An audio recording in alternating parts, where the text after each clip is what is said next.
परमेश्वरका दैनिक वचनहरू। अय्युबले परमेश्वरको नाउँलाई धन्यको भन्छन् र आशिष वा विपत्तिबारे सोच्दैनन्।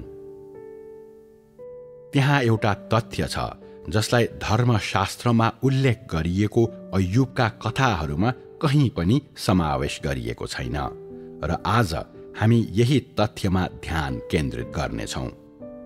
अय्युबले कहिल्यै पनि आफ्नो आँखाले परमेश्वरलाई देखेका थिएनन् वा आफ्नै कानले परमेश्वरका वचनहरू सुनेका थिएनन्। तैपनि अय्युबको हृदयमा परमेश्वरका निम्ति एउटा स्थान थियो। परमेश्वरप्रति अय्युबको दृष्टिकोण कस्तो थियो?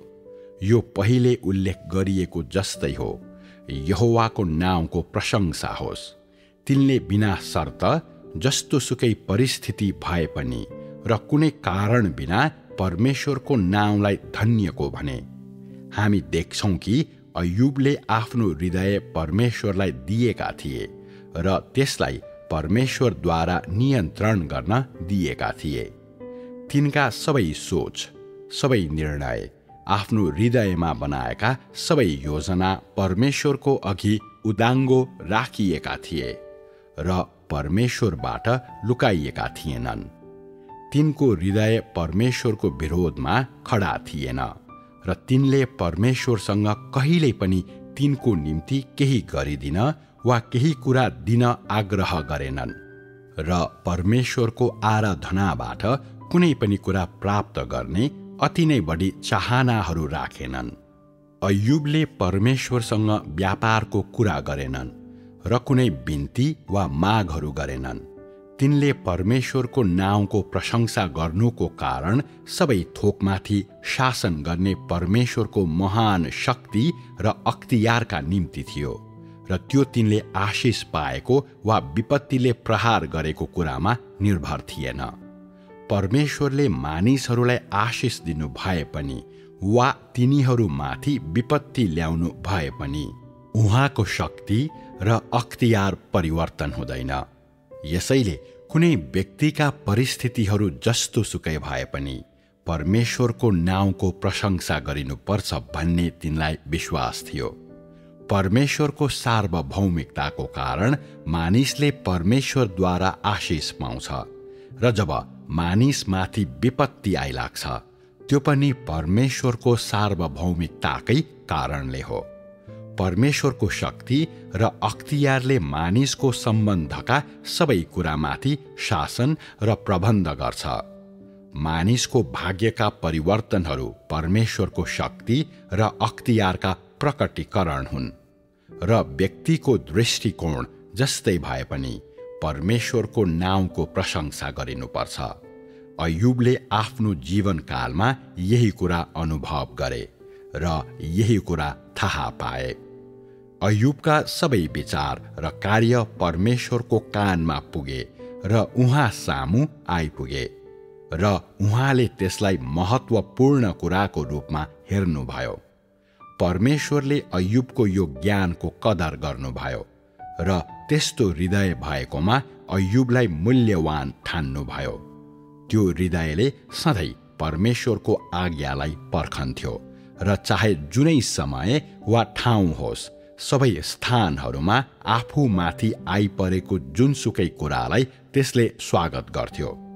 अय्युबले परमेश्वरसँग कुनै माग गरेनन्।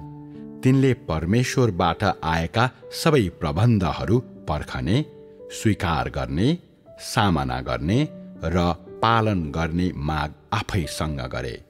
त्यसो गर्नु आफ्नो कर्तव्य हो भन्ने विश्वास तिनले गरेका थिए र परमेश्वरले पनि ठिक त्यस्तै चाहनुहुन्थ्यो।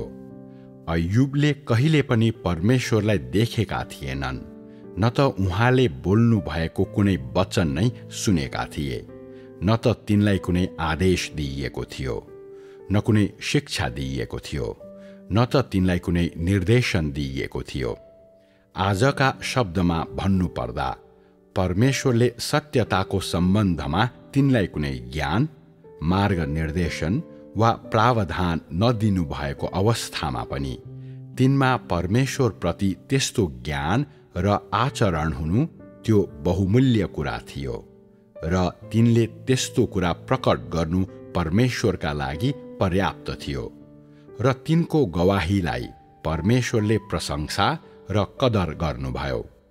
अय्युबले कहिल्यै परमेश्वरलाई देखेका थिएनन् वा परमेश्वरले व्यक्तिगत तवरमा कुनै शिक्षा दिनुभएको सुनेका थिएनन्, तर परमेश्वरका निम्ति तिनको हृदय र तिनी स्वयं पनि ती व्यक्तिहरूभन्दा धेरै बहुमूल्य थिए जो परमेश्वरको सामु गहन सिद्धान्तको हिसाबमा मात्र कुरा गर्न सक्थे, जसले केवल बलिदानहरू चढाएका कुरामा मात्र घमण्ड गर्थे, जोसँग परमेश्वरबारे कहिल्यै पनि साँचो ज्ञान थिएन र जो कहिल्यै पनि परमेश्वरको भय मान्दैनथे, किनभने अय्युबको हृदय शुद्ध र परमेश्वरबाट लुकेको थिएन र तिनको मानवता इमानदार र दयालु थियो र तिनले न्याय र सकारात्मक कुरालाई प्रेम गर्थे। यस्तो हृदय र मानवता भएको मानिसले मात्र परमेश्वरको मार्ग अनुसरण गर्न सक्थ्यो र परमेश्वरको भय मान्न र खराबीबाट अलग बस्न सक्थ्यो। त्यस्ता व्यक्तिले परमेश्वरको सार्वभौमिकतालाई देख्न सक्थ्यो, उहाँको अख्तियार र शक्तिलाई देख्न सक्थ्यो र उहाँको सार्वभौमिकता र प्रबन्धहरूको आज्ञा पालन गर्न सक्थ्यो। केवल त्यस्तो मानिसले मात्र परमेश्वरको नाउँको प्रशंसा गर्न सक्दछ, त्यो किनभने परमेश्वरले तिनलाई आशिष दिनुहुन्छ कि तिनीमाथि विपत्ति ल्याउनुहुन्छ भन्ने कुरालाई तिनले हेरेनन्, किनकि सबै कुरा परमेश्वरकै हातले नियन्त्रण गर्छ र मानिसले चिन्ता गर्नु भनेको मूर्खता, अज्ञानता र तर्कहीनताको चिन्ह हो। सबै कुरामा परमेश्वरको सार्वभौमिकता छ भन्ने तथ्यमा शङ्का गर्नु र परमेश्वरसँग नडराउनुको चिन्ह हो भन्ने तिनी जान्दथे। अय्युबको ज्ञान परमेश्वरले चाहनु भएको जस्तै थियो। त्यसो भए के अय्युबसँग परमेश्वरबारे तिमीहरूमा भन्दा बढी सैद्धान्तिक ज्ञान थियो? त्यस समयमा परमेश्वरका काम र वाणीहरू थोरै थिए, त्यसकारण परमेश्वरको ज्ञान प्राप्त गर्न सजिलो कुरा थिएन। अय्युबले त्यस्तो उपलब्धि गर्नु निकै ठूलो कुरा थियो। तिनले परमेश्वरको कामको अनुभव गरेका थिएनन्, न त उहाँ बोल्नु भएको सुनेका थिए, न परमेश्वरको अनुहार देखेका थिए। परमेश्वरप्रति तिनले त्यस्तो आचरण राख्न सक्षम हुनुको कारण पूर्णतया तिनको मानवता र तिनको व्यक्तिगत खोजी नै थियो, जुन मानवता र खोजी आजका मानिसहरूमा छैनन्।